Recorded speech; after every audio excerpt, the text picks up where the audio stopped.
1 minute যদি পারেন viral করে দিয়া প্রবাসী যে ইয়াগুলি আছে তা করে খাঙ্গির পোলা করে কোন বালা করে সবার যাতে তাড়াতাড়ি 1 সপ্তাহের ভিতরে আনাতে রেমিডেন্স বন্ধ করে দেওয়া হইব।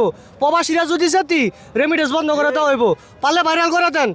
যদি এতই যদি ক্ষমতা থাকে ভাইরাল করে দিয়া রেমিডেন্স বন্ধ করে দেবো, যদি প্রবাসী হলে যদি কিছু না করে।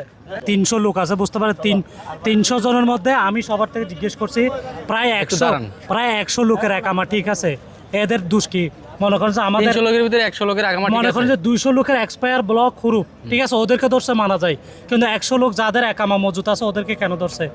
ওদের ওইখানে আপনার 2 মাসে আসছে এরকম লোক আছে, 3 মাস একদম পিওর নিউ নতুন একামা, এদেরকে ধরছে মানে কথাই বলতে দেয় না।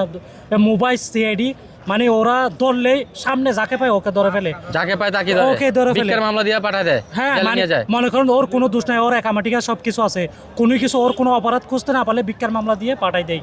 বুঝতে পারছেন কি বলছে ভাই? তাহলে এই মানে পরিস্থিতি মানুষ চলতেছে এখন। এত কান্না করতেছে কি বলবো, আপনার জেলখানার আপনি অবস্থা। কতদিন পর আসলেন?